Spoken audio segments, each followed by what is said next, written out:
Good morning all and welcome to this REC webinar. My name is Richard Charnock and this is our 15th webinar in the series. Over the last 14 weeks, our webinars are focused on the practical steps businesses needed to take to adjust to the way you and your people are working and how to prepare for the future. We've covered a wide range of topics from sustaining business performance, cash flow, transforming workplace skills to the modern recruitment firm should look like. And as a reminder, all of those webinars are available on the REC website. Today, we're looking at future-proofing your business with some lessons from the past. And I'm joined today by three of our regular panelists, Dave Pye from To Augment. To Augment are business consultants and strategic advisors to the recruitment industry. Dave works in a non-exec advisory capacity with his clients, both in the UK and abroad, and he's well known as an MD and CEO within the industry. Is presently a non-exec director of both recruitment and technology businesses. Also with us is Paul Jacobs and Howard Greenwood from Love Work Life. Their consultancy provides ethical support to help drive both business and personal growth. Paul has spent over 40 years in the recruitment industry and is the former managing director of Office Angels. Howard has spent over 25 years in the industry and has a proven track record of managing businesses, increasing both their revenues and profitability. We are also being joined by our guest speaker, Paul Hallcroft, the Associate Director of Operations at Krona. Paul is at Krona, and he's also a qualified solicitor specializing in employment law. He regularly contributes to HR events, and since the coronavirus lockdown began, he's hosted a regular Q&A on the challenges facing employers through the COVID crisis. Krona are a long-standing partner of the REC, and they specialize in HR, employment law, and health and safety advice, and provide a consultancy service. Paul can give us a good insight today into the problems that are facing small and medium businesses in the current climate and how they're dealing with them and how it ties into the ever-changing legislation in this area. We've got some great questions for our panel from you, so thank you for sending those in. But if you've got a question as we progress, just use the text box for questions on the right-hand side of your screen. I know we want to be able to answer as many questions as possible, but if we can't, we will cover them off in the follow-up email. But let's crack on with the first one, and we'll turn to our guest speaker, Paul from Krona.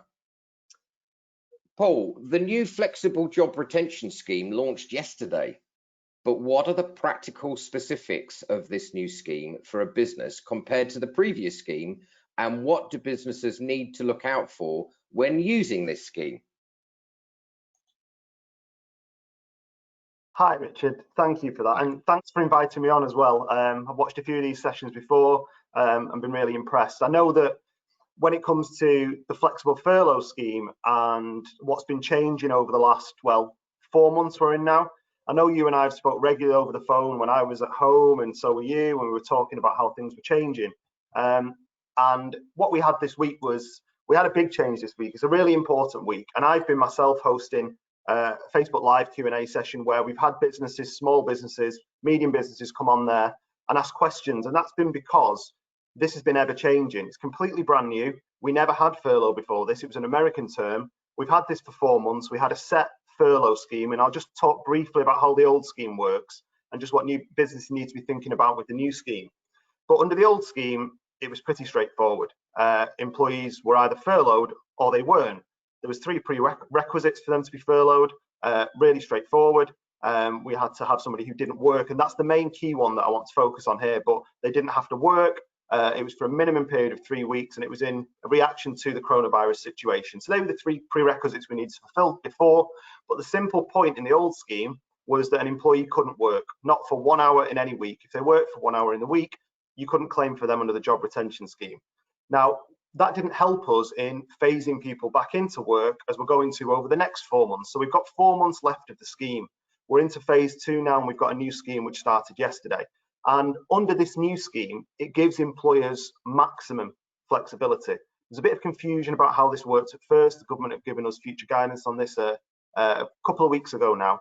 And this set out that a business would have maximum flexibility. So what that means is that a business can furlough somebody for 100% of the week if they still want to and take advantage of that all the way up until the end of October, or they can furlough them for a shorter part of the week to no limit. So they can have them working for a small amount of time, or they can have them working for a bigger amount of time. And what they can simply do is they can claim under the job retention scheme for the hours that the employee didn't work. So the hours that they were agreed to be furloughed within that week. I'll give a practical example of this. So if you've got an employee who you're starting to open your workplace back up and you want them to work Monday and Tuesday for you, they work Monday, they work Tuesday, and you pay them 100% for Monday and Tuesday. That's got no involvement from the HMRC, nothing to do with the job retention scheme. But then Wednesday, Thursday, Friday, you don't need them for those days. You might have people working split shifts. For those days, the Wednesday, Thursday, Friday, that's what we would claim under the job retention scheme. So that's in simple principles how it works. Now, this new scheme, and people need to not take this for granted, is more complicated than the old scheme. And the things that we've spoke about and gone through over the phone about what businesses need to look out for. And I've got a few things here which I thought I'd highlight as really key points that I can tell you I've been getting asked by small businesses, and confusion that small businesses are coming up against when they're talking about interpreting this new legislation and this new guidance on how the new flexible furlough scheme works. So yes, we get maximum flexibility. Yes, we can have an employee who is furloughed for whatever time we want to furlough them for. But what businesses need to remember in this situation, as they need to remember before under the old furlough scheme, is that you have to get the employees' agreement to this. This isn't a unilateral decision. You can't just tell the employees they're furloughed. You can't tell the employees the days they are going and aren't going to be working. What you always need to remember as a small business in this situation, any business in this situation, is that you need to gain agreement to change anybody's contracts of employment. What got brought in with the job retention scheme, with the ability to furlough employees, did not supersede employment law. It didn't come over and wipe employment law clean. Employment law still sits there, as it always did, in the background. And one of the key points of employment law is breach of contract. Now, no party can change the contract with another party without gaining that agreement, unless the contract allows you to vary that clause of that contract. So if we want to put an employee on furlough, we want an employee to work reduced hours, reduced days, we need to gain their agreement with that. Now, the Treasury direction, and that's the only piece of legislation we've got, which derived from the Coronavirus Act. That's the only piece of legislation we've got as lawyers to interpret this. That makes it very clear that agreements need to be in place with the employees. Now, that needs to be an agreement which is in writing from the employer, but doesn't need to be reciprocal. It doesn't need to be signed by the employee in writing back. Good practice to do that, but it doesn't need to be. So first point that businesses need to think about is they need to get agreement with their employees. Now, if you're just having the example I gave before, the Monday, the Tuesday, they work those days, they don't work the Wednesday, Thursday, Friday, that's quite straightforward, I think, to get that agreement for an employee. The same as we agreed before, you're furloughed for 100% of the time. Now they can come back and work under the Treasury direction is defined as anything which generates revenue or provides a service to the business. That's what work is. They can train, that doesn't fall under furlough, but that's how work is defined. So what we need to make sure is that we've got that agreement. The example I gave before, quite straightforward, but what if an example, and this is from a lot of clients that I've been advising, what if you have an example where they want the shifts to be erratic? And think about the businesses that are opening up this week. Think about pubs and bars and things like that. If they're opening up this week, and how that's going to be affected, because they have erratic shift patterns. And a lot of businesses want to do that, especially when they think, well, I'm going to open up my business, I'm going to open up maybe in London, and that business is going to have a varied employees who I think I want to start at different times, because I don't want them all on public transport at the same time. Might want them working different rotas. So I have a pool and a B pool, and those people don't interact with each other. So if one of the pools does contract the virus, it's not going to affect the other pool. That's how a lot of businesses are working now. Well, to do that with an employee, you need to gain that agreement, and just think about how technical that agreement might have to be if you want to vary every week. You don't, as an employer, want to be revisiting that situation and getting new agreement all the time. You want to have something in that agreement that gives you the ability to vary, the ability to offer them shifts that they have to accept. So that's one point I thought was really important. Another point, which I am getting asked week after week after week, is clarity on what gets paid under the scheme. So under the old scheme, it was simple, okay?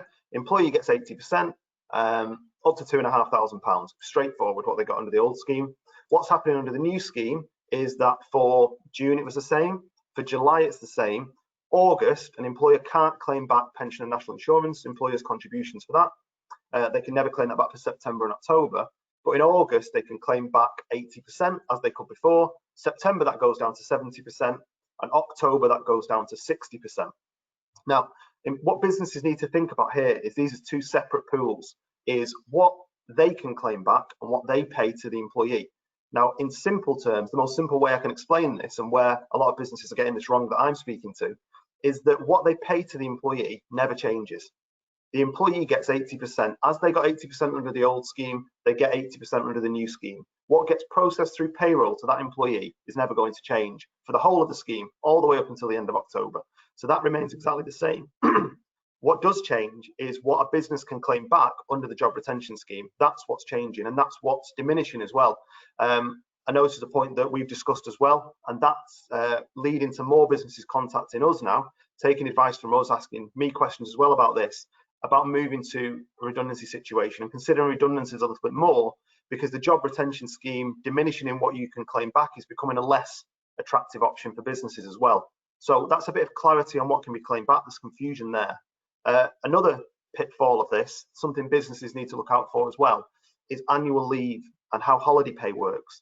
So with holiday pay and holiday accrual, to be really simple on this, as under the old scheme, as in the new scheme, an employee accrues annual leave at the usual rate. They accrue annual leave while they're on furlough. They can take annual leave while they're on furlough. And under the working time regulations, it gives any business the ability to require an employee to take annual leave, just as we could before furlough ever existed, as long as we give them double the notice of the leave we want them to take. So if you've got an employee who you want to take 3 days of annual leave, you need to give them 6 days notice that they're going to take those days leave, and you can require them to take those leave while they're on furlough as well. That's what we're advising a lot of businesses to do, to be thinking that they need to have exhausted some of that annual leave entitlement before the employees return. Because think if an employee's got statutory annual leave of 5.6 weeks a year, they return at the end of October, so you've got November and December maybe left in that leave year if it's a calendar year, and they've got 5.6 weeks leave. Yes, there's the legislation which, if reasonably practicable, allows us to roll it over. But what if the employee says, well, I want to take, when I know we're back to business, but I want to start to think of taking the whole of November off now. I'm back, I want the whole of November off on full pay and annual leave, and I want some of December off as well. What are we going to do as a business? And that's why some businesses are thinking now about getting them to utilize that annual leave entitlement they've got. But what businesses need to remember is, yes, they still accrue leave, yes, they can take leave, and yes, we can require them to take leave as we could before under the working time regulations. And just one other point that I thought was really interesting was a comment which was made by the chief exec of the HMRC, who referred to the coronavirus job retention scheme as a magnet for fraudsters. We're hearing a lot of, and I think we'll see more of this and more in the press, about businesses who've required people to work while they're also claiming from the job retention scheme. They've had them working for another business within the group, which is the same business really, doing duties for them. I've read some stories where people are saying that I was required to hit a sales target while I was on furlough. This is going to be the next chapter of what we see here. We're going to see a big chapter of employment tribunal claims. We're going to see a big chapter of claims for redundancy and how the redundancy was done. But you're also going to see something separate in tax claims, and there's going to be taxation investigations. And as it stood a couple of weeks ago, when I got the latest numbers from the HMRC, 3,000 employees had already raised an investigation into their employer. So they'd essentially blown the whistle on their employer to say, I've been working while I've been on furlough. And the thing that employers need to bear in mind with this is that the HMRC can undertake this investigation without involving the employer. So they look through the PAYE, they see if they were claimed for under the job retention scheme, and then they get the evidence from the employee that they were required to work and they were asked to work. The next thing the business knows about it is when they may get a court summons. The maximum for this, a criminal charge up to 10 years in prison as well. And I think what businesses need to be thinking about here is not to be advising the businesses who are acting fraudulently. I think that'd be few and far between. But I think that the key here is businesses who aren't understanding the complexities of this new scheme and the pitfalls that they might come up against. So the advice that we're giving to clients recently, like I said, has shifted now, and it's moved more over to redundancy situations, and what a business can do now to think about maybe the job retention scheme being a holding measure rather than a solution to a problem before. Thanks, Richard. Thank you very much, Paul. And a lot of pitfalls there to watch out for. So And just to remind the listeners, REC members can contact our legal helpline free of charge. If you're not an REC member, do talk to us or do talk to Krona. We will be looking at specifically the redundancy pitfalls and the redundancy regulations in a future webinar. So watch this space and keep tuned in. So thank you very, very much.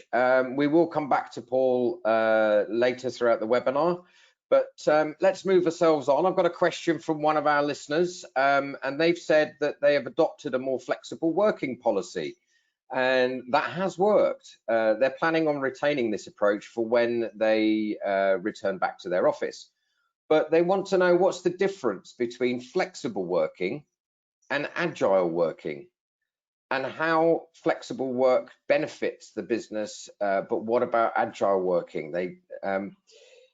Is this an approach that they should consider? So if we turn, I think, first to Paul, please, our regular Paul, not Paul from Krona. Your views on that question, please, Paul.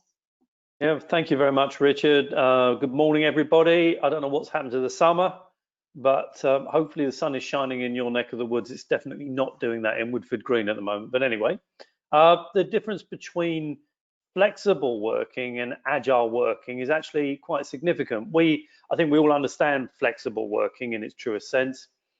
Just to state the obvious, it's about allowing employees to work shorter hours, to work part-time from home, to come in earlier, leave later. In other words, it's really providing hours that help the life-work balance for our people. Agile working, which I think has got a very bad title because I don't think it really describes the difference, is about really the benefits not only for the employees but essentially for the business. And I think if you have ever been in any of the sort of flexible working environments, places like WeWorks, for example, you'll have an understanding of really what agile working is all about. It's really about not just the flexible hours for staff, it's about essentially getting the job done. It's making sure that it works for the business as well as for the people. So typically in an agile working environment, you'll be seeing ergonomically designed desk spacing. You'll be seeing soft furnishings, breakout areas. It's, I think, often the signature of agile working is the fact that it's about, as I said, achieving the goals for individuals and for the businesses, and recognizing that it actually doesn't matter what time a person starts work or where they're doing the work, it's about getting that end result. So if somebody wants to work from home to get a job done, that's fine. If they want to come in early and leave early, as long as the job gets done, that's fine. Very typically, you'll see in agile working environments, things like morning scrums, for example, whether that's done via video or it's in a situation where everybody's together. So this is stand-ups. So people standing up and talking about, in our business, the roles they're working on, what's going on, the progress of a particular vacancy, where we are with interviews, CVs out, and so on and so on. So it's literally asking somebody to stand, and standing is part and parcel of that. It's part of that energy. It's also about having scrum boards. So it's about the plotting of a role, where are we, and the whiteboard or the board itself will designate where we are in terms of the process and the progress of a particular situation. So it's very visible. It's very much designed around those kind of sprints and getting jobs done and getting the scrums moving. And it's also, as I said, about the way in which we go about the agile methodology. So it relates to the ergonomics of an office. And as I said, I think you'll see very often things like areas around Microsoft Teams, for example. If you're using that and you look at the back end of Teams, you'll see all the projects, all the apps that fit around that. That's very much part of this agile working environment. So it doesn't matter where you are or when you're clicking into work, whether you're going to do that at midnight and work through till 6 in the morning, or you're going to have a standard working day.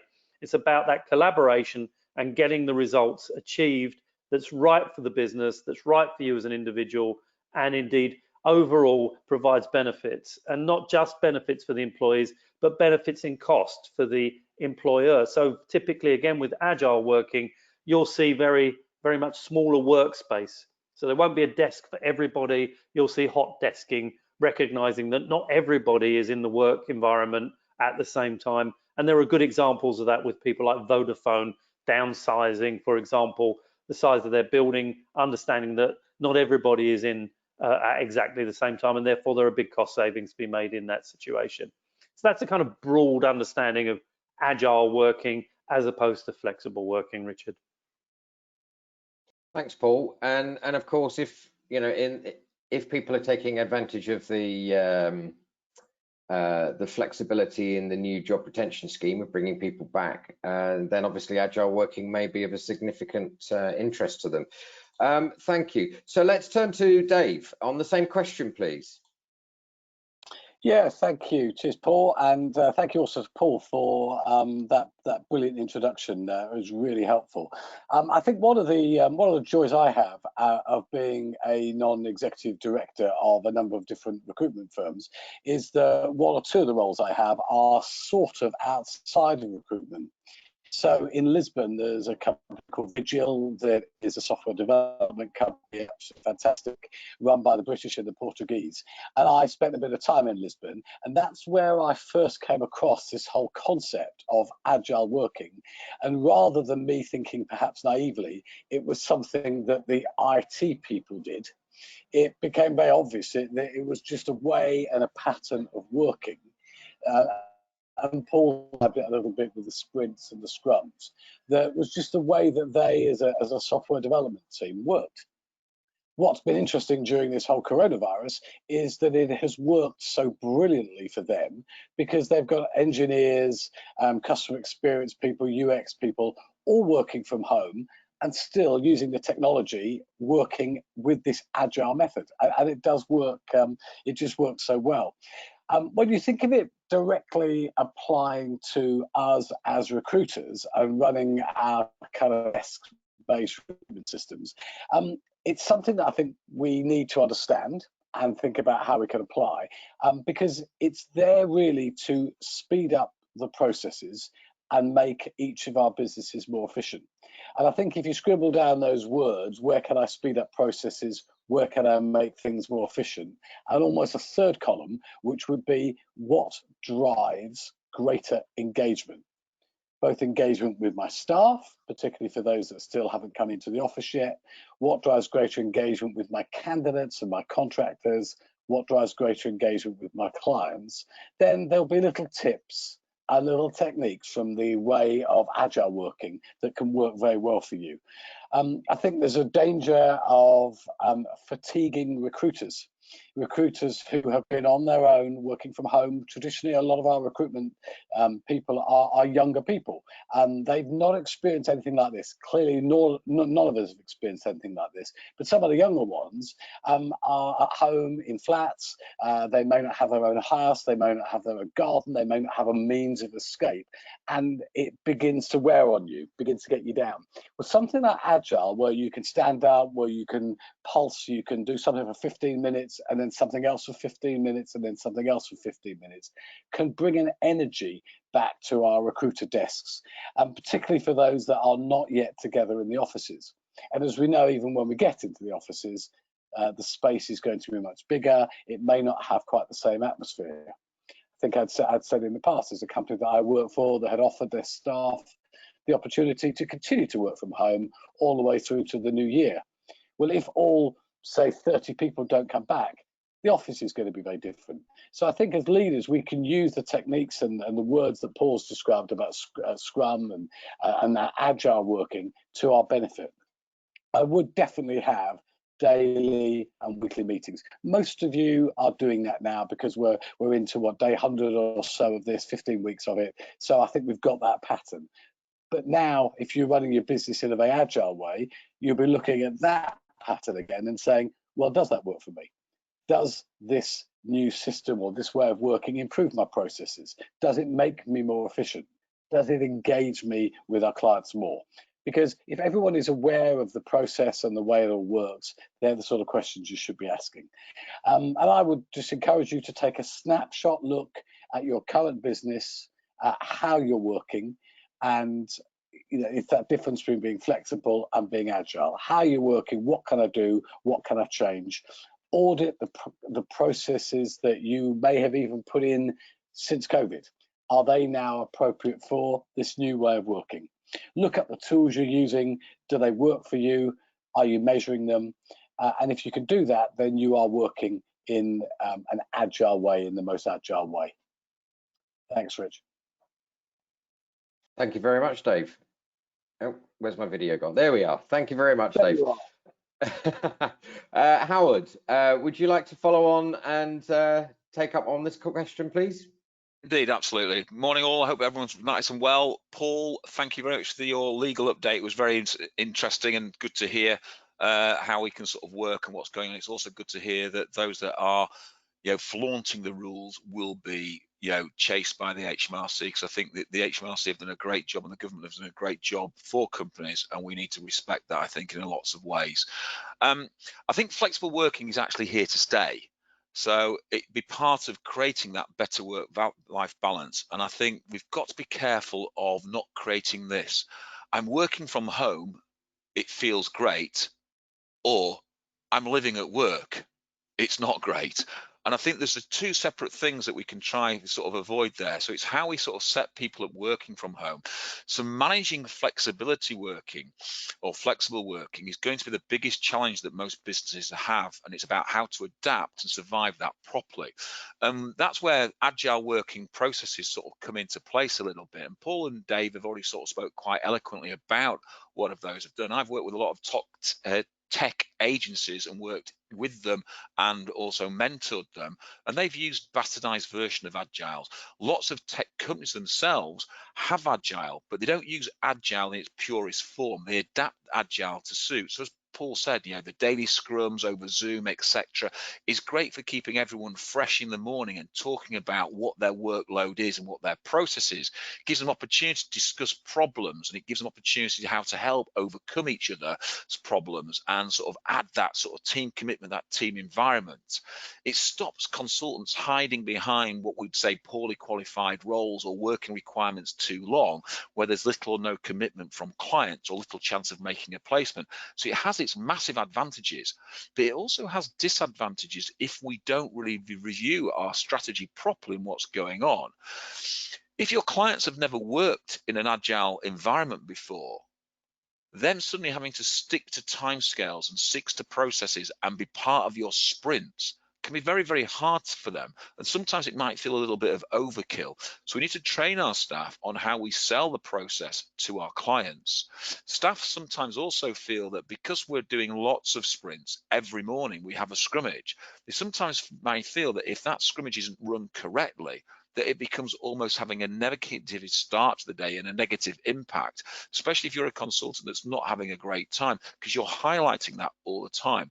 Where a scrummage in a normal tech environment is about the process of developing some software on an ongoing basis, rather than the waterfall environment where it would be, I'm going to start developing this process, and you'll only see the end of the process in a year's time, and you'll have no input into there.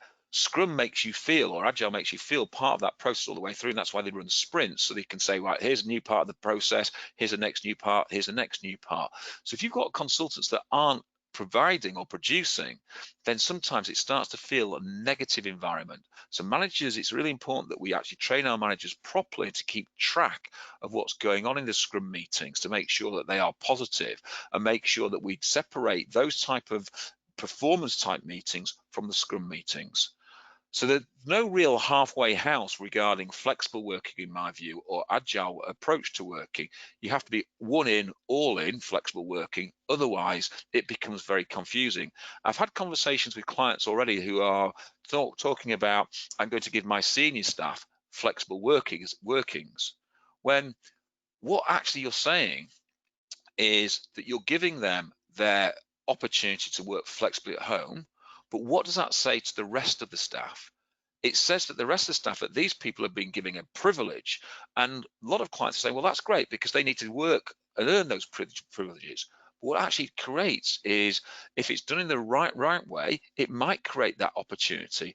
But it doesn't take a lot to create that resentment from junior staff. Look at those people, they're privileged, they're lazy, they're working from home, we can't see what they're doing.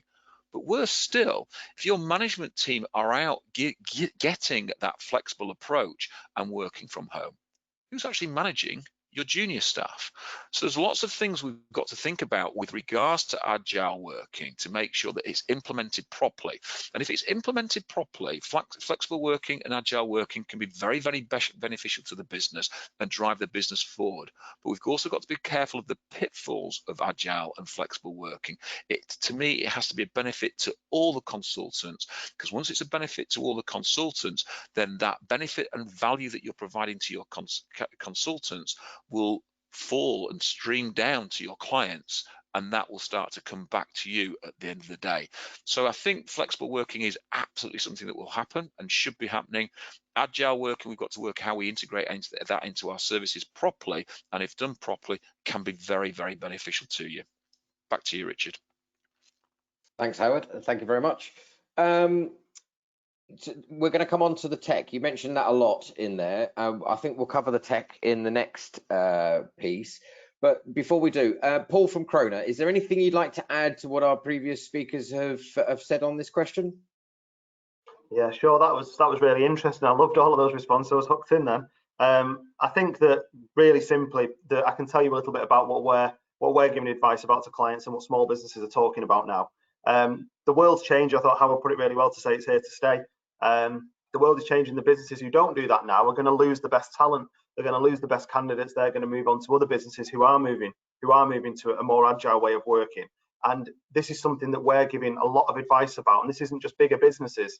Smaller businesses are starting to think like this as well now. This situation where people have been at home and forced into using different mediums to contact each other has led to them thinking a little bit further, which probably would have taken years before. I think everything's sped up now. I think these businesses need to be thinking if they don't get up to speed with this, they're really gonna miss the bus when it comes to getting the best candidates. Just from a lawyer's perspective, I just caveat some fantastic points there, some fantastic ideas. We just, as a business, always think about your contracts as well. Always think about if you're going to change the way in which somebody works, they make a formal flexible working request, you change their working hours, you change their targets, you change the way in which their role is structured, their job. Just think about the contractual implications of that. These are positive changes, but as a lawyer, I would always say just make sure that you get that agreed with them, you make that offer, you get that accepted with them, and make sure that the whole new way of working is agreed with everybody. I thought that Dave made a really good point about engagement as well, and that's something that we're seeing from our clients, is that they're able to retain staff that they would have had a higher churn for before, because they've got a new flexible way of working. They're working in a different way. So yeah, I thought that was great. All really important points as well. Thanks, Paul. That stopped me having to do a summary of that one. So brilliant. Thank you very much. I'll move straight on to the next piece. As promised, I said let's get back to the tech, because that's come up a lot. And you know, previous recessions have been followed by quite rapid advances in technology, and they've impacted on how businesses operate. Do the panel think that this will happen as we recover from the economic impact of this pandemic? And what do they think we will see that changes? So let's go to Dave first. With your experience of working in technology businesses, Dave, what do you think we'll see that will change, and what advice would you give to identify the right technology? Well, I think the first thing I'm going to say is that I think Paul's after your job, Rich. That was a really good summary of what we were talking about. So well done, Paul.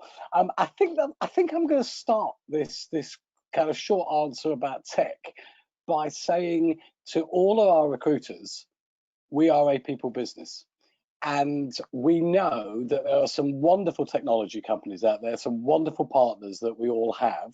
And over the past 3 months, many of the companies that I have worked with have been sold and oversold that technology is the answer to all of the COVID problems and all of the issues that they face. And some of those companies are superb companies, and we know that they are. I just wanted to remind us as leaders in the recruitment business, it's about the people. It's the old Bill Clinton thing. It's the people, stupid. Please don't forget that speaking to your candidates regularly, getting back to them, treating them with respect, getting close to your customers, that engagement again, that is what matters. Tech is an enabler, as it always has been. It can help us get to some of them faster, as it always will do. But we still have to not just say, well, my tech's doing that, you now a number. These are people that we're dealing with, and it's a privilege to help put people into work. So let's not forget that. That sounded a bit headmasterish, but it wasn't meant to be. Digital transformation of our business is really about simplifying tasks and making us more operationally efficient. That's kind of what it is. And I'm not going to talk about specific pieces of tech that are out there, but if you are a leader in business, I think if you could tick off some of the following things, some of the following tools and software that's available out there, you'll be doing really well. So when you look at redeployment of your workforce, there's tech out there that many of your clients will be using, but it could be that that's something that you want to get to grips with and that you want to use. If you're involved in high volume recruitment, and I kind of smile when I say that because we'd all love to be involved in high volume recruitment at the moment, but that is happening, and there are certain sectors where that's coming back. There's tech out there that will help you, and that's all part of the digital transformation. Real-time analytics is really important. There are so many things that you can measure. And again, I kind of put, as the Americans say, a flag on the play on some of that, because there's a danger that you can be oversold a piece of tech that gets you to measure everything, but are you really measuring what matters? Digital transformation for me is measuring what matters. And what matters is what matters to your clients and to your candidates, and that enables you to run your business. You could be measuring brilliantly 30 different things. But actually, the things that really matter and that drill down to the bottom line of profit for your business or culture or purpose for your staff, there may be 5 or 6 key things, and they become the indicators for your business. So I would encourage you, as you consider digitally transforming your business, to engage or buy software that helps you to measure the things that really matter, that your customers are saying are important to them. Clearly, another thing is to upskill your recruiters, because we are going through a digital transformation world, both with our clients and our businesses. Are your consultants sufficiently skilled for this new way of working? If they're not, then I would use the tools that are available to digitally transform your consultants as well. And it isn't a case of saying, oh, the young people use this all the time. It's everybody. This is the way that we now work, even down to 3 or 4 years ago, 4 or 5 years ago, having conversations about mobile friendly websites. Well, all of that now, digital tech transformed friendly consultants are very, very important. So use the tools that are available to you. Use collaborative tools where you can. I'll mention one because a number of my companies use it. It's Slack. It's just a great way of engaging with each other online, and it's like a project management tool as well. Those sort of things are available. They're relatively inexpensive to use, and they can transform your business. We will all be using Zoom and Teams and WhatsApp and that sort of thing. Get the best out of them, train your people. And also there's the other thing to think about is, as we use all this digitally enabled stuff, make sure that your data security and privacy is on point. Because as we know, one of the big skills that is needed at the moment is cybersecurity skills. Well, that applies to your business as well. There's a number of BBC documentaries and films about hacking. We don't want our data to be hacked. We want that to be as protected as we can. And part of the upskilling and the digital transformation of our recruitment base is not just how we can make it more efficient for us and how we can work, but it's how we can protect our data, protect the privacy of that. So that's a really important thing. I think, just to finish with Rich, I think things like online video interviewing and digital experience strategies and digital assessments, all of those were nice to have back in February 2020. Now with COVID and the changing way of work, they become quite essential products that we could be using. Thanks, Rich. Thanks, Dave. Before you go, Dave, a quick question though. I mean, we are at risk of all of these different types of platforms creating a bit of paralysis. I don't know which way to turn, which one to use, and all the rest of it. But do you think there's also a risk here where, so I'm using 4 or 5 different types of video platform, and one of them that I've used with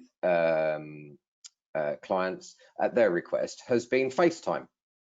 Now, personally, I've always kept my Facebook account for my family and my very close friends, and it's had nothing to do with my work. But there's the potential for a bleed between the work and the home. And Howard touched on it earlier that, you know, at the moment we're all working at home, or are we living at work? So with this kind of technology and media bleed as well between the social and the professional, do you think you talked about upskilling the recruiters. Do you think there's also a risk that we need to make sure that we have clear differentiation between what we expect at work and what we expect? Sorry, not what we expect, we can't, but between the professional and the social? I think where you can, you should. I think it's really important that professional and personal are kept as far apart as possible. I accept that in some cases that isn't the case, but I just think it's good advice to do so from a mental health point of view, as well as from a business point of view. Because one of the dangers of working from home is that you never leave work. And if the tools that you use for work are also at home, for example, I never take my MacBook off my desk here in where I'm working. I'll use my phone outside, but I won't use my MacBook. And that became a discipline for me, because otherwise I was taking my work from my home office into my family space. And that I don't think is, I know it happens sometimes. I'm not saying I'm some sort of perfect creature, but where you can put a divide, I would encourage people to do that. Okay, thanks, Dave. That's great. Let's turn to Paul from our regular panel. It's difficult having to differentiate between 2 Pauls on the same webinar, but Paul, so over to you on the original question then, please, about technology after recessions and what's relevant and competitive. So. Well, I mean, I think it's beyond dispute that as we emerge from this particular crisis, we're going to see an absolute explosion of technological advancements and changes. And you only have to look at history to understand that that is just repeating itself from past experiences. When you look at global crises in the past, during the 20th century particularly, you consider coming out of the world wars, there were massive changes in socialization, in the way in which people lived and worked. And I think we can absolutely expect to see that again. If you consider, for example, the things that we up until now took for granted, using trains, for example. Train railway networks came about they weren't designed to transfer passengers, human beings around the country. It was designed to transfer goods, as were canals at the time. And of course, planes were developed during wars for killing people. After the Second World War, they were beginning to get into the method of transporting people around the world. So we know that technology has a major impact on our lives, and of course we are in this digital era, so we can expect to see an enormous change, I think, in digital development, technological development as we emerge, which will have a big impact, profound impact on the recruitment industry and in our personal lives as we go forward. And we just mentioned, for example, video platforms. Well, as I've said before, the manufacturers of these video platforms have never had a better time than to stress test their products than they've had recently.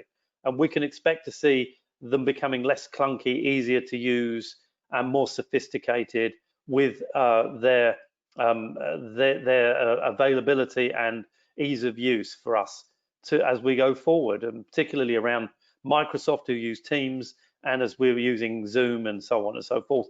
All of these things will become embedded in our lives, particularly from a mobile perspective, but also I think from a business perspective in the way in which we work in the recruitment industry.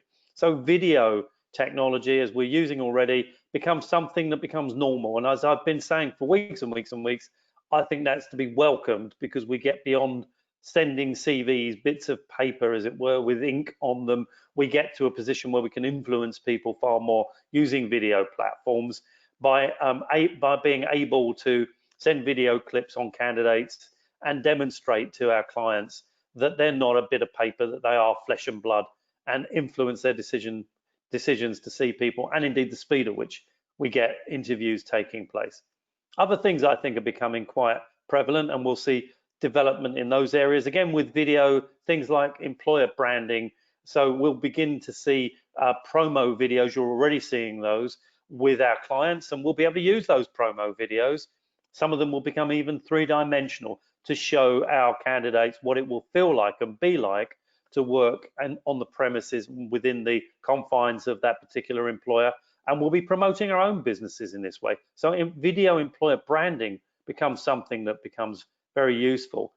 We're already using parsing tools. Many instances we've been using those for quite some number of years, but again, they become more sophisticated as we go forward. The robots will enable us to be able to use our time in the areas in which we're more skilled, i.e. using our ability, our emotional intelligence to work closely with candidates and clients, and allowing the AI to be able to filter and find candidates for us using those methods that we're already aware of, but as I've said already, become far more sophisticated as we go forward. So resume screening software, CV screening software becomes something that we embrace far more and become more sophisticated, and as I said already, much more accurate and easy to use. We already work with large corporations who use CTS, ATS systems. We as recruiters will begin to use those more often ourselves as we start to track candidates using that technology to keep in touch with people, understand where they are, not only in terms of where they're placed in terms of employment, but also where they live and so forth. All of those things, again, become far more important. Recently, I've been hearing about things that are quite interesting in terms of how we use subconscious bias as human beings to decide whether we want to see candidates or not. And there's going to be software already coming onto the market and becoming more sophisticated relative to getting rid of subconscious bias. So software that scans CVs and takes out of those CVs any intonation that suggests that there's some relevance to race, gender, sexuality, and so on and so forth, that enables us to then use those CVs to get more interviews and promote our candidates without there being even the potential that an employer may look at those CVs and say no based on some level of bias, whether that's in the front of brain or subconscious. So those kind of technologies are coming on fast. We're going to be using them within our industry. It's going to be better for us to be able to enable us to promote our candidates as we go forward. So I think we'll begin to see more and more technology coming into our workspace.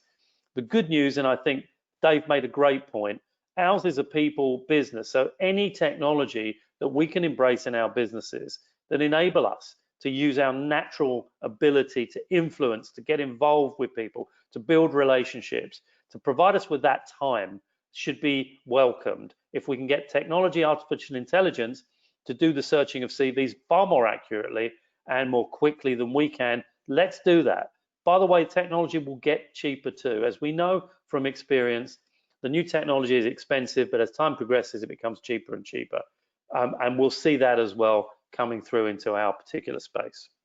Over to you, Rich. Thanks, Paul. And speaking of new technologies becoming cheaper, my mind went straight back to the first days of mobile phones when I had a brick in my hand, and it was about £1.40 a minute on a phone call, and now everybody's got them. Anyway, I digress. Howard, thanks for jumping on. Over to you, sir. I think for those people of a certain age, I'm going to put a song in your head for the rest of the day. Video killed the radio star. CD killed the album. Netflix killed Blockbuster. But radio survived. Thanks, Richard. Radio that took me back. Sorry. It did survive, you know, but they had to change what they did to make sure they kept their audience. You know, albums survived and they're making a bigger recovery, but they're blending with tech. Yeah, okay, so VHS and Betamax didn't survive, and Netflix properly killed that type of marketplace. But what we're saying is that some old technology is still applicable today, but there's lots of new advancements that help you use that methodology and that technology, and it should sit alongside new tech. I saw a picture the other day of the space flight that's just gone out, and they looked at the cockpit of the Apollo 11 flights, the cockpit of the shuttle, and then the cockpit of the latest flights. Wow, what a difference in 40 years technology has made, or 50 years that technology has made. But as Dave said, and Dave alluded to there, that all that glistens isn't gold in that technology market. So Dave and Paul have covered lots and lots of things that we could be doing. I think, to me, it's a slight simpler process for myself.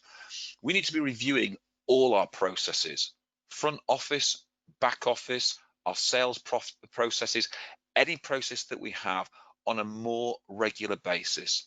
One of the things I constantly hear when I'm in with clients doing advisory work is, what about this process here? Why are we still doing it in that way? And I always hear, we've always done it that way. And I think that is an excuse of really someone who's not really thinking about their business and pushing their business forward.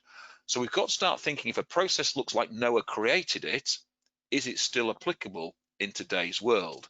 So we've got to start reviewing all our processes, and that should be part of your business process, that it's reviewed on a regular basis.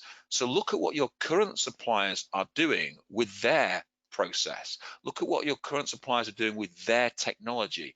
Are they advancing their technology? Are they changing their technology? If they are, how much input have they had from their clientele to help make that technology better? Is it going to cost you? And is it still fit for purpose? I know lots of CRM companies that never actually speak to their clients about new things they want to add to their CRMs. And when those CRMs come out, it doesn't look particularly good. I know other CRM companies that spend an awful lot of time talking to their clientele and then develop the new things around what the clientele want now. And that's where Agile comes into a little bit of that, because they're using Agile methodologies to do that quicker and faster from there. You need to look to seek sleeker, better processes. So there's going to be always alternatives to what you have out there. So again, we should be looking constantly at the alternatives that may provide us with a better service and keep your business fresh ahead of the marketplace. Things change, or should we change things? But what we should be thinking about is, whatever we change, does it add value to the business? Does it create ROI? Will it create more value for my consultants and more value for my clients? If so, then we should think about changing it. We should think about the cost of that change. So as the guys have said, there's lots of processes in the recruitment process that can be, changed from a technology point of view. It is a people process. So you think about those people who are using that technology. How is it for them to use? What does they feel like when they use that process? I hear this constantly, why CRMs aren't filled in, because it's clunky, it's not fit for purpose, etc. And yet you've kept that CRM for X number of years. Why haven't you changed that CRM? It's so easy to do nowadays, and it is so cost effective when you do that. So I think the review process has to be about every process that you have in your business. If it can be automated, what effect does that have on the business? Does it create value? Look at your current tech. Is it being constantly updated by your current provider? If it is it adding new benefit to you? Is that benefit being charged, or is it coming free of charge to you?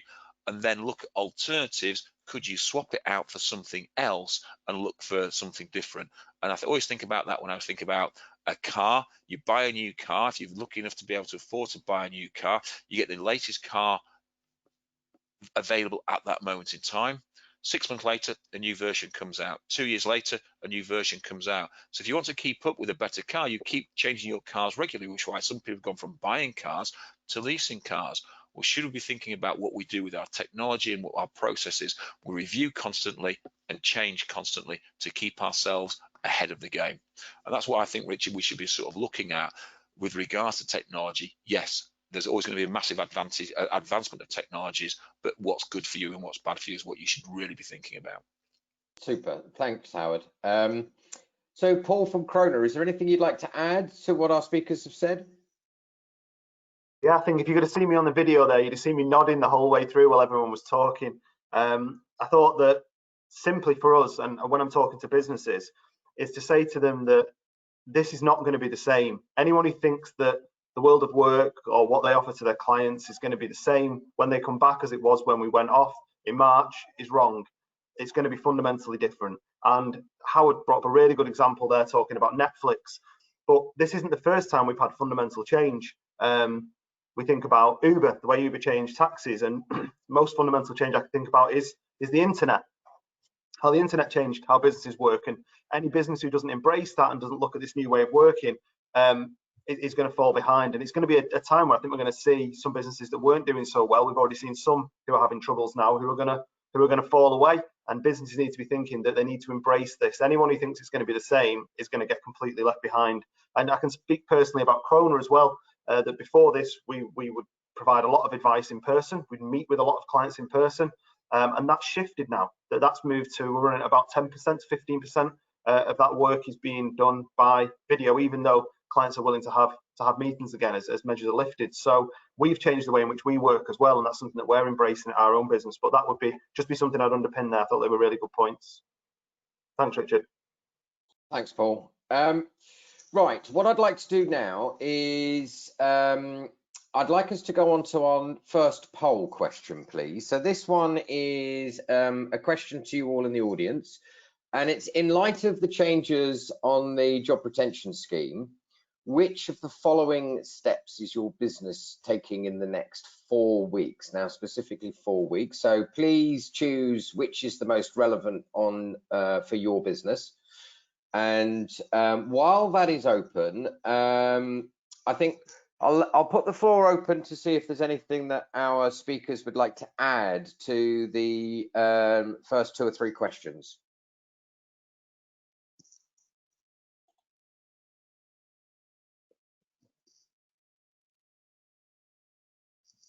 No, I'm getting silent, so that's fine. I think there's a couple of things that I'll talk from the last question. So I think Dave's comments around measuring what's needed and upskilling recruiters. We talked about the upskilling of recruiters as well, but I think guard against the measure what's needed because, make sure you only measure what's needed, because otherwise you can end up with data paralysis. And I've seen that before where businesses have so much data that they can't move forward until they have to have the data for it. And it's one thing to be able to say, yes, we can back this up, but it's another thing where we can't move forward because we have to crunch this data. So it can slow down some of that agility. Things with Howard, how you got from video killed the radio star to changing processes in one conversation, I think is memorable. And you did take me back a number of years. But I also think the key points that you said and the key points that Paul said about the fact that technology changes and not everything that glistens is gold. I mean, we've all had experience of VHS, Betamax, etc., similar sort of things. When I joined the REC, everybody had Blackberries and they were brilliant. Now it's iPhones and there's all sorts. Other brands are available, by the way. But I think there are some times where things come ahead of their time, and the first iteration is not necessarily the right iteration. So if we think about single vehicles, electrically powered, the Sinclair C5 jumps to mind. But now modern power-assisted electric bicycles are fantastic in comparison. So sometimes they can be ahead of their time. So just because it hasn't worked in the past doesn't mean it's not going to work in a changing environment. So I think with that done, let's close the poll, please, and let's see what results. Great. Let's close that screen. Great. So it looks like furloughed staff working part-time is the key piece here, or not planning to make changes. So 90% combined, and Okay, so those are interesting pieces. We'll feed that into other research that we've got on that. So thank you very much for your contributions there. And I think what we'll do now is we can move on to our next question. And I'm going to make this our last question because I think this is really, really key. But I want us to stay away from some of the technicalities. When I read the question, you'll see where I am. So this is one from the audience, and it says, we're sadly having to let go a few people. With fewer people in your business, now I assume from that they're talking about redundancies. So I want to stay away from the technicalities of redundancy because we are going to cover that. Because this has come up, I think we'll bring it forward and maybe cover that in next week's. But the question specifically is, with fewer people, what's your advice on how do we achieve what we need to achieve? So it's an efficiency question. With fewer people, build the business back up. So for this one, let me turn back to Howard in first instance, please. I think it's a sad state that any recession creates redundancy opportunities, and it's something that we have to live with and have to sort of think about, and it's going to be a lot of heart-searching sort of nights for lots of business owners about who they bring back, and if they have to make redundancies, who they make redundancies.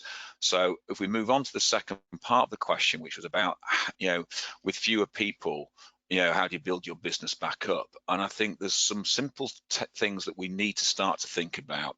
As Paul from Krona said, things are changing quite rapidly, and they'll never be the same again.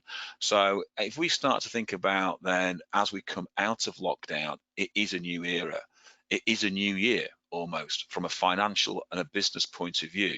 So really we should start to think about reviewing our targets that we have set for this year, irrespective of where your technical year ends and starts, and rewrite your targets and rewrite what you expect for the business to achieve. And from there, the other side of that you've got to think about then is you've got to think about the consultants and reviewing your consultants' targets and what you do with your consultants' targets. And I've had a long conversation with lots of clients about this situation. And I think the way that I've looked at it, we've now been in lockdown, 102, 103 days or something along those lines. So that's well over the 3-month period. If you start to think about, if you brought somebody new into your business, what would you ask them to do, irrespective of whether they've got technical recruitment skills from the past or whether they are a new person in recruitment? You wouldn't say to the person with skills as they walk through the door, here's your target straight away from day one. No, you'd expect them, they have to build a candidate base, they have to build a client base, they have to get themselves their marketplace. They may have restrictions, they may not, etc. But you would still give them that 3-month ramp-up period to really get themselves embedded into the business. And I think really, if we want to start to bring consultants back into the business and have them part of your part of your lockdown exit strategy, then really we need to think about how we take the pressure off them. So I would think about having that ramp up for over a 3-month period of their targets and work from there. As we start to get smaller and leaner and more agile, we've got to think about the people that are in our business. So what I would be looking at is I'd look at the measure of the success that we had before lockdown and look at the profit per head that each person was achieving. We then start to look about then when we start to review our company targets and our company strategy, how quickly can we get back to that line and how quickly we can start to drive above that line.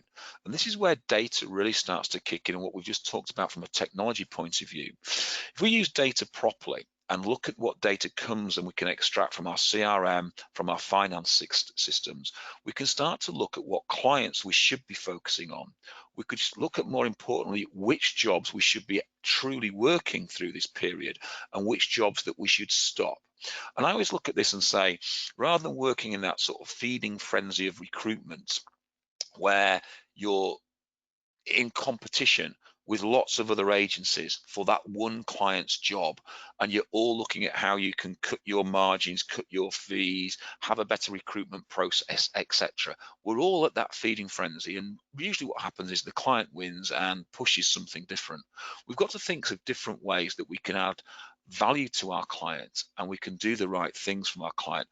If you're working jobs that you only fill 10% of those jobs at any one time. That's part of that feeding frenzy pot. So why are you bothering? Why are we actually working that type of requirement? Why not go find a job that we fill 90% of the time and try fill those jobs? So data that gives us that type of information is really important. You've got to value your service and see what's going on. And you've got to look at what other companies are offering as their service, because if you know what your competition are offering, and I keep saying I don't really view other recruitment agencies as my competitors, because I think we need competition, okay? And if I look at competition in its truest format, the idea of competition is that you beat somebody, you beat someone into submission, you win over them so they can't beat you, okay? Well, actually, we need other agencies in our marketplace. So they need to be adversaries. We need to create a marketplace where all these people prosper to a certain degree. So what we've got to start thinking about is, what do people actually offer in there? And again, I've flipped this from being the feeding frenzy, because when you start a feeding frenzy, what that creates is people start to bite each other. You get over competitive and you start to destroy each other, and that sort of creates that bloodbath of recruitment. So if you stop competing in that way and look at how everyone competes against their client and against you, and we start to think, what's the bigger differentiator? Because we've all got access to the same tools, we've all got access to the same processes, etc. So what it comes down to really is value.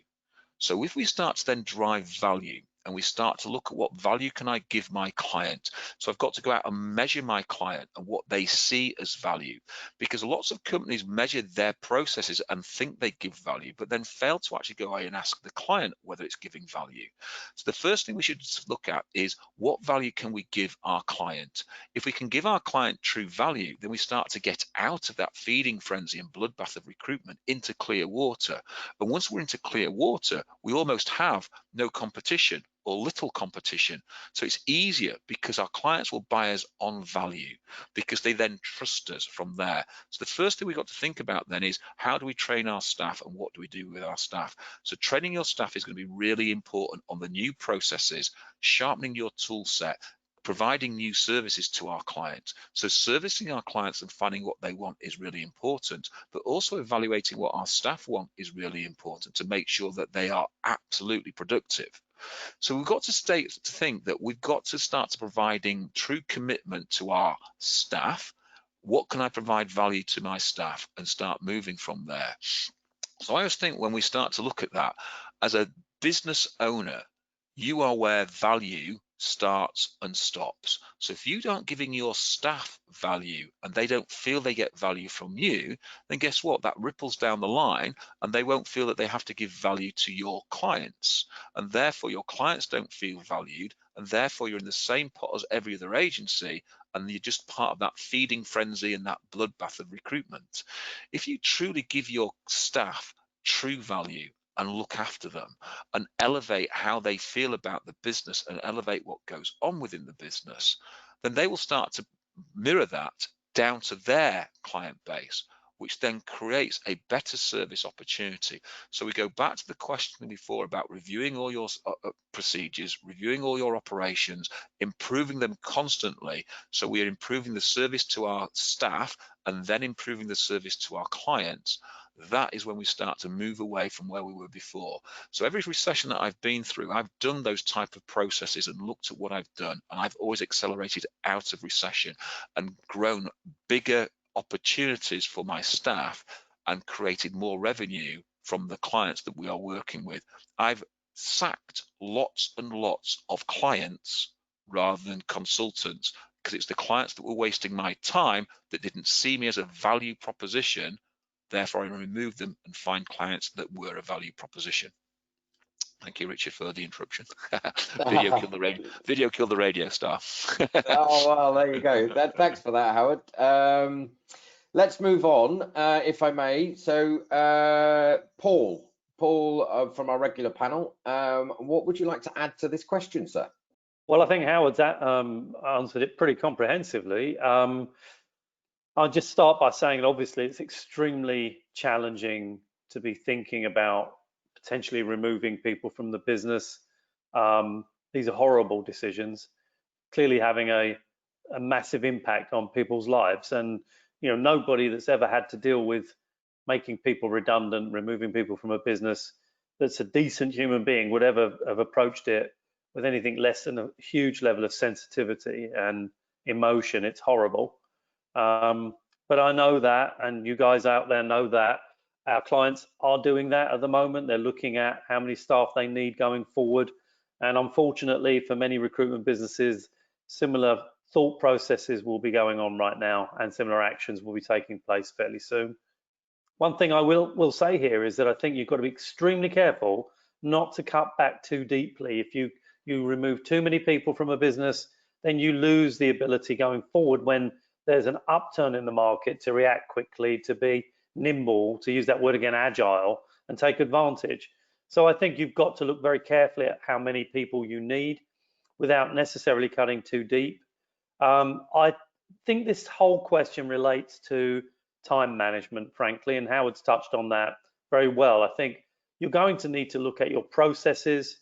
You should definitely, and I said it in the previous comment, look at technology, how much of your day is used presently in areas of zero productivity. So if you're looking at finding CVs, you're looking for searching and selecting candidates, there's technology out there right now, and will be improving, as I've already said, that will enable you to free up your time. And I think you've got to look at technology as method and bring that into your business to release you and your people to be more productive, to use your God-given skills to be influencers and people that can have an impact, change, as we always say in recruitment, to change people's lives.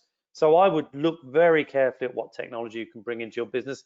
I would certainly look at planning. What are you doing at the moment? Again, Howard's talked about this, that is productive, that produces end results. And what are the things that you really do need to reduce and eliminate from your business that frankly just eats into your time? And to that point, again, Howard mentioned this, which clients are giving you vacancies that you're filling, and what vacancies or what clients do you work with who waste your time? Because as Howard said, you do need to consider removing certain organizations from your client base where you know statistically you have limited reward, and instead use that time to be getting more exclusivity and more retained business from organizations that do value your services, that recognize the value that you bring to their companies. So I think you've got to look very carefully, if you have fewer people in your business, how you use your time. This question is about time management. How to use your time, what can you get rid of to help you to use your time more effectively, and importantly, about people. Which of your people are going to be the ones that will get into the trenches with you and fight shoulder to shoulder with you during more challenging times? What are their personalities? What are their behaviors? Have you recognized their behaviors and values during this close down, this lockdown period? How many of those guys are going to really be able to come up now and move forward with you as you innovate, as you develop, as you reinvent your model to take advantage of the many opportunities that will be out there? So I'll close on this note. Let's not get too depressed, because I think that, and we've said many times, lots of companies do extremely well during recessions, and I believe many of the people that listen to us will benefit enormously over the next 9 months from the increased opportunities that will be out there. Thanks, Paul. Thank you very much for that. So let's move on. Dave, what would you like to add to this question?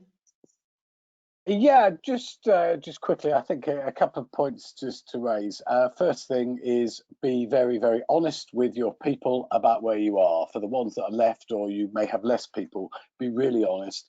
Make sure that when you're setting their targets, they are stretch targets, because you are going to want a little bit more effort, or quite a lot more effort maybe. You are going to want 120% instead of 100%.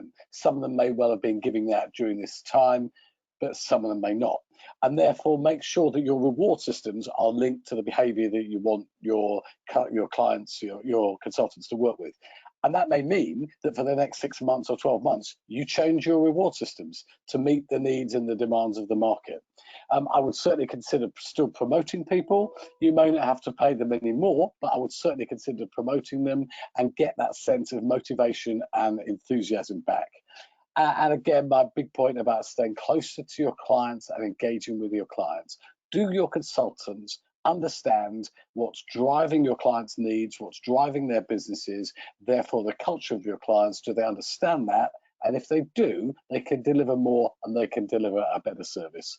Well, the next 1,000 days or 1,000 hours, this 42 days, is really, really important. And you can change and be flexible. What you do today may still only apply for the next 3-4 weeks, or may apply for 3 or 4 months. But don't be sitting there thinking, I've got to change something that's going to last for the next year. So you can get more from more as long as you're encouraging, as long as you're motivating, and as long as you're rewarding. Thank you very much. I'm going to come back to all our panelists in a second, because what I'm going to do is ask for our next poll. This is our final poll, and for those of you that are regular listeners, you will know that this poll is our confidence poll. So if we can get that up, please. No, we might be having technical issues. Oh, there we go. Great. So while this poll is up, I'd like to turn back to all of our panelists, including Paul from Krona, so all 4 of you, and just ask if there's anything that you would really like our listeners just to emphasize and sum up for no more than a minute or so, and we'll see where we go. Thank you, guys. Rich, I would just like to encourage our listeners that in week 15, having got to where you've got to, it may not have been enjoyable because it's been tough, but I'd just like to encourage them to keep going, keep learning, keep seeking advice, keep speaking to one another. Take a look at the new REC COVID business. I forget the name that you use for it, but take a look at that. There's a lot of great information on there. And that can hook you back into maybe things that we'd spoken about weeks and weeks ago that you've forgotten. But keep learning and keep growing. Thanks, Dave. The link to that, it's a COVID hub on the REC website, and the link to that will be included in the email that follows up, but a little bit more on that in later. Would anybody else like to add a summary note? Yeah, Richard, it's Paul. I mean, I think that, you know, Dave's point is very valid. Let's be very upbeat, very optimistic about the future. I think that one of the key questions, and we've said this before, is think about this as, in a sense, the first day of your new business, and ask yourself, what is it, if we were starting today, that we would be doing, and what is it that we would stop doing? In other words, to come back to the earlier question, how do we become more effective? How do we use time correctly? So what would we now, coming out of the COVID crisis, stop doing to become more efficient and more capable and more productive and profitable? And what should we actually start doing? What would we love to do now going forward, as if we were starting from day one? And I think those are interesting questions to pose and lead, I think, to a whole range of innovation that for many people listening to us today will find life-changing. I think we have a great opportunity to take market share, to grow our businesses, and use this opportunity to really launch and relaunch our businesses going forward. Thanks, Paul. Howard or Paul from Krona, is there anything you'd like to add? Yeah, it's Howard here. I think we've got to remember that we are a people business. Recruitment is a people business, and as goes the head of the business, goes the business. So you, as a head of the business, you've got to be very, very positive about moving forward. You've got to help your staff to understand what the strategy is and the plan is, to take them on the journey moving forward, so they feel part of that journey and energized by your enthusiasm and your journey. However, obviously there are some leaders out there that will be struggling with what's going on with that, and they're trying to portray that, but they've got no one to offload their own worries and thoughts to. So they need to find a conduit that they can offload their thoughts to and bounce ideas about, to help them really navigate through this water as well. Because if you can keep your staff fit and healthy, both physically and mentally, and they drive that business forward, then it means nothing if you're not fit and healthy driving them from the top. So you've got to make sure that you look after them, but also look after yourself. So I'd say, you need a sounding board. You need people to work from as well to help you stay fit and healthy. That's what I would look at, Richard, if you're giving any advice to any leader at the moment. Thank you very much, Howard. And Paul from Krona, is there any last words? Yeah, just finally, I would say that I'm sure somebody else said this. I think it was Paul who said this as well. Was I would be thinking of this as day one for businesses now. Businesses need to be coming back and thinking that if they're looking at the old model as it worked before, that model's not going to be fit for purpose in a new world. They need to be thinking about their staff, thinking about who fits into that new model, what new technology they need, and just to make sure, in part of that as well, that they don't fall foul of anything that could be a big cost for their business in that time as well, and then falling foul of employment law and contractual issues as well, and just make sure that while they do innovate and they do reinvent their business and they change the way in which they work, just to keep that compliant with employment law as well. And that's where I'd encourage people to give the REC's own helpline a call, who are fantastic, who will give them advice on those issues as well, and just make sure that if they do want to change their business, they're just changing it in the right way, in a compliant way as well. Thank you very much, and thank you very much to all of our panelists. Let's close the poll. Thank you. We will add those poll responses into our normal data, and we will show that to you in a couple of weeks when we've got extra data. And if we can just go to the last slide, please. So you can see here the Coronavirus Hub on the REC website. And then the next slide gives all the contact details for our speakers today. So as you know, Paul from Krona and Dave, Paul Jacobs and Howard Greenwood have graciously continued their offer. So any of the regular speakers that you would wish to speak to, they have continued their offer, which is to give any listeners a free consultation and advice service. So please do get in contact. You will not be alone. There are many of our listeners have done so. And we will look forward to speaking with you all next week. And I suggest that the topic for next week will be around the redundancies. That's come up a lot. So what's the legalities and the moralities around that? And until then, take care, and we look forward to seeing you then. Bye-bye.